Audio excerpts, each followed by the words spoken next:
Good morning, everyone. Hope you are all well. Thought I would read you a story. This one is called Wild About Books, and it's by Judy Sierra and Mark Brown. And the really cool thing is, this book was written by a very good friend of my mother-in-law's called Judy Sierra. They, I believe, have known each other since grade school. And Mark Brown is a very famous name. You may have some of his books in your house. There's tons at the library. And it's all about wild animals. Judy wrote to my wild friends and named all my children. So here is a wonderful city with a big train and lots of buildings and a public library bookmobile entering the zoo. It started in the summer of 2002 when the Springfield librarian, Molly McGrew, by mistake, drove her bookmobile into the zoo. Molly opened the door and she let down the stair, turned on the computer, and sat in her chair. At first, all the animals watched from a distance, but Molly could conquer the strongest resistance. By reading aloud from the good Dr. Seuss, she quickly attracted a mink and a moose, a wombat, an aurochs, a lemur, a lynx, 8 elephant calves, and a family of skinks.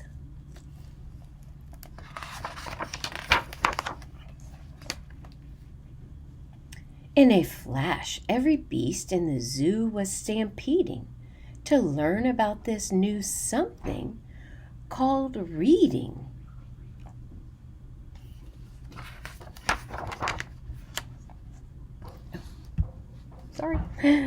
Forsaking their niches, their nests, and their nooks, they went wild, simply wild about wonderful books, choosing thin books and fat books and cat in the hat books and new books and true books and heaps of how-to books. Giraffes wanted tall books and crickets craved small books, while geckos could only read stick-to-the-wall books. And pandas demanded more books in Chinese. Molly filled their requests, always eager to please. She even found waterproof books for the otter, who never went swimming without Harry Potter. Raccoons read alone, and baboons read in bunches, and llamas read dramas while eating their lunches. Hyenas shared jokes with the red-bellied snakes, and they howled and they hissed till their funny bones ached.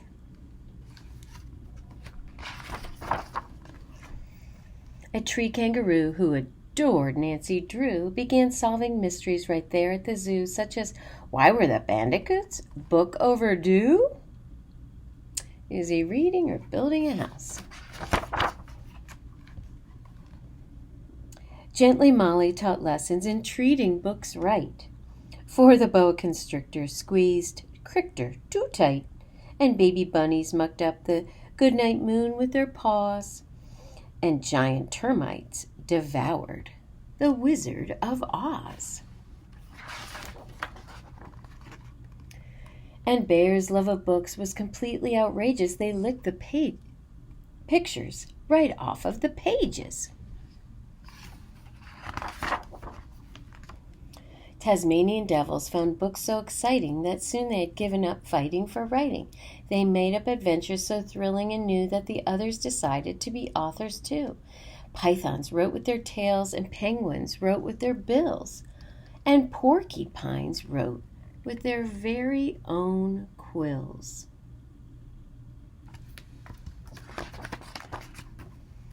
At the new insect zoo, bugs were scribbling haiku. The scorpion gave a stinging review. Pretentious, stinks, boring, redundant.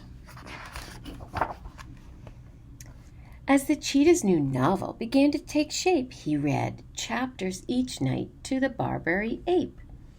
And although the gazelle couldn't spell very well, like everyone else, she had stories to tell, Imagine the hippo's enormous surprise when her memoir was given the Zulitzer Prize.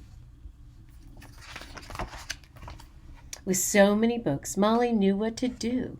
She hired 12 beavers, a stork, and a gnu to build a branch library there at the zoo.